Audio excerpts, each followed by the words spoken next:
예, 이제 보시면 이 자료가 있습니다. 자료를 보시면 그맨 첫 페이지 보시기 바랍니다.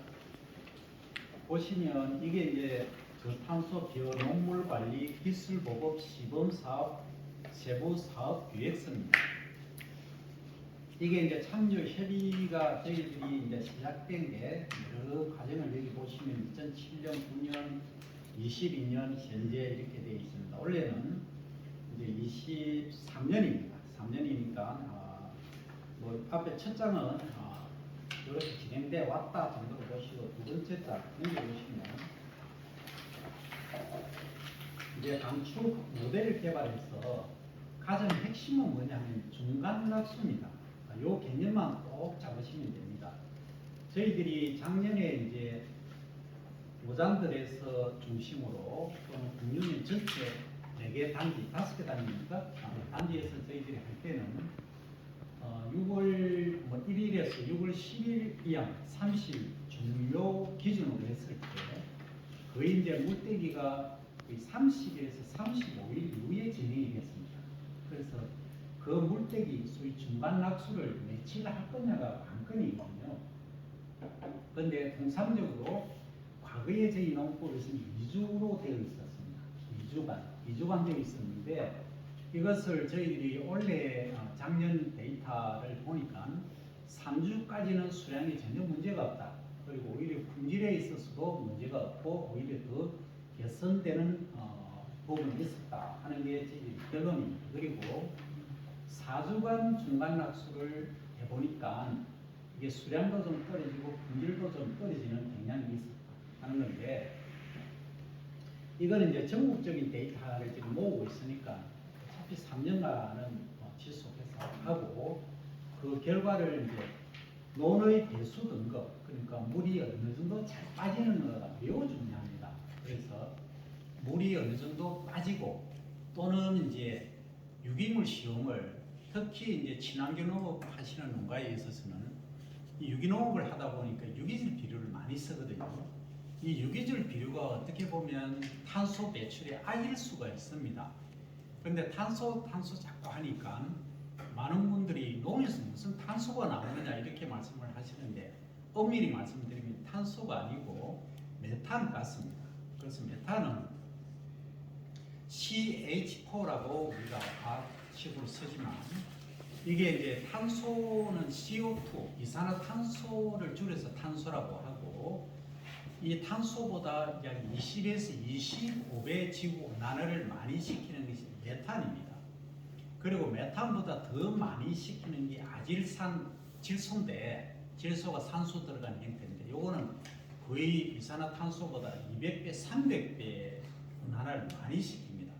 그럼에도 불구하고 왜 우리가 메탄에 집중을 하느냐 하는 것은 벼 재배를 하다 보면 메탄 가스가 많이 발생합니다. 이론적으로 말씀드리면 이제 미생물이 유기물을 분해하려고 하면 유기물이 많으니까 분해하려고 하면 지가 숨을 쉬지 않습니까? 우리가 지금 숨을 쉬듯이 거기서 나오는 이산화탄소하고 또 거기 있는 수분하고 물하고 를 이제 같이 분해시키다 보니까 이게 현기성 미생물 중에 메탄 분해균, 메탄 분해균이 아니고 메탄 생성균이라는 게 있습니다.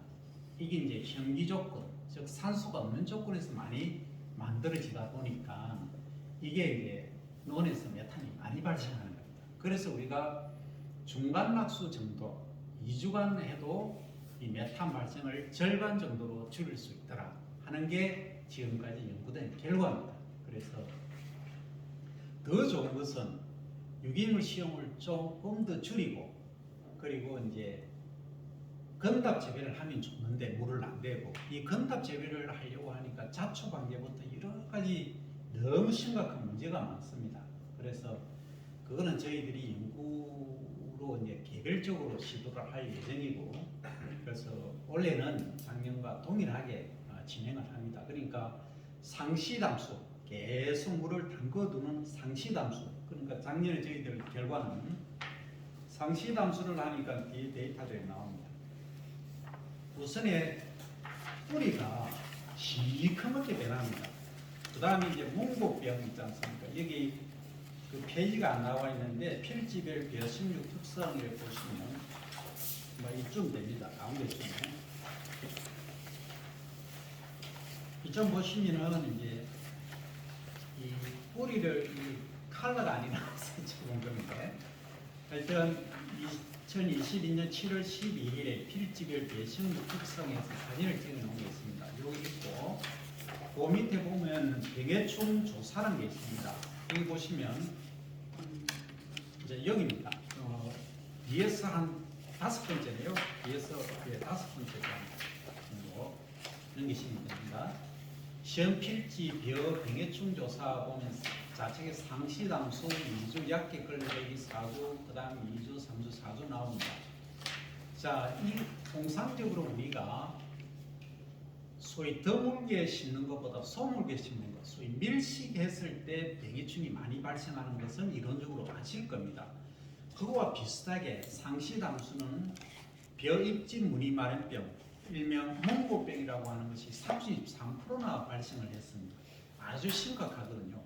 이게 결국은 나중에 벼의 그 현미의 품위, 외관상 품위에 심각한 문제를 끼칩니다. 그래서 이게 문제가 되니까 이것은 절대 하지 말자 하는 거고, 이것은 저희들이 이제 실험용으로 연구용으로 하고 있으니까 어차피 이때는 물을 조금 저희들 이제 필지만은 공급이 돼야 되겠다 하는 거고, 나머지는 지금 작년 결과에 의하면 7월 한 10일, 15일부터 7월 한 13일에서 그때는 정확하게 알려드리겠습니다. 7월 한 5일에서 7월 한 20일 이 사이에는 사실 완전히 단수를 농어촌공사에서 시켜주시면은 단체적으로 완전히 이게 중간합수가 되긴 하는데 문제가 있습니다.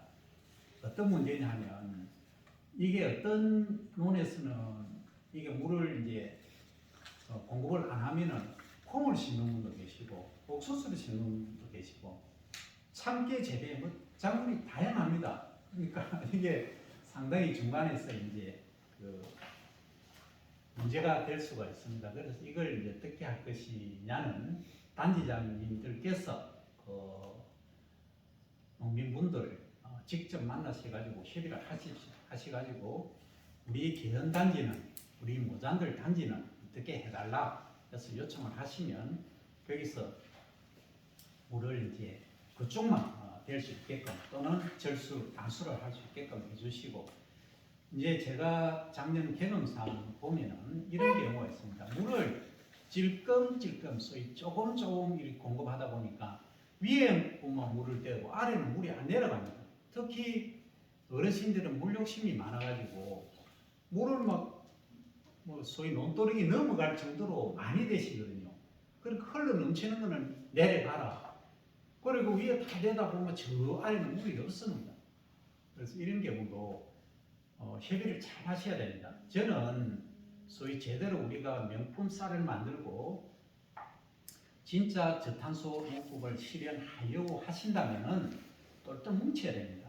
그러니까 물 욕심 내시는 분 없게 하고 물불을 딱 5cm에서 딱 차단을 시켜버려야 돼요.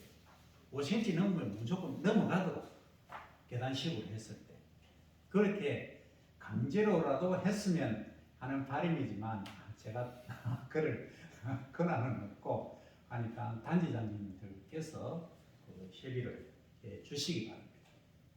여기까지 제가 이제 전체적으로 설명을 드리고 단지별로 저희들이 그 현미, 품위 그리고 병해충 발생 조사를 한 데이터가 있습니다. 그래서 이걸 가지고 나중에 이제 단지에 가서 제가 설명을 드리도록 그렇게 하겠습니다. 여기까지 이제 제가 드릴 수 있는 말씀은 다 드렸고 이제 지금부터는 토론을 하도록 하겠습니다.